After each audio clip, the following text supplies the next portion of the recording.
আসসালামু আলাইকুম।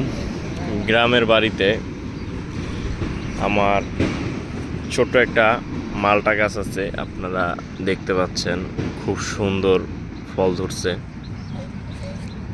আলহামদুলিল্লাহ অনেকগুলা মালটা ধরছে, কিন্তু এত পরিমাণে মিষ্টি মালটাগুলা, যেমন অন্য অন্য মালটার চাইতে এই মালটাটা আপনার মিষ্টি। যেমন বাংলা মালটা কিন্তু ওরকম মিষ্টি হয় না, কিন্তু আলহামদুলিল্লাহ আমার এই মালটা ফলগুলা অনেক মিষ্টি।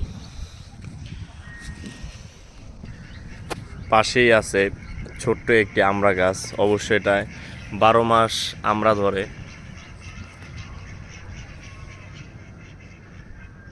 এই যে এখন আবার আমড়া শেষ হওয়ার আগেই আমড়া ধরার যে ফুল চলে আসছে, আস্তে আস্তে এগুলোও ধরবে। এটা খাওয়া শেষ হওয়ার আগেই এটা আবার শুরু হবে।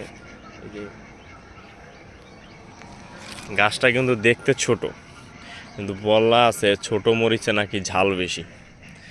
আলহামদুলিল্লাহ, শুকরিয়া আল্লাহর কাছে যে 12 মাস আমরা খাইতে পারতেছি। আসলে গ্রামের সৌন্দর্য, ঐতিহ্য খুব সুন্দর হয়ে থাকে।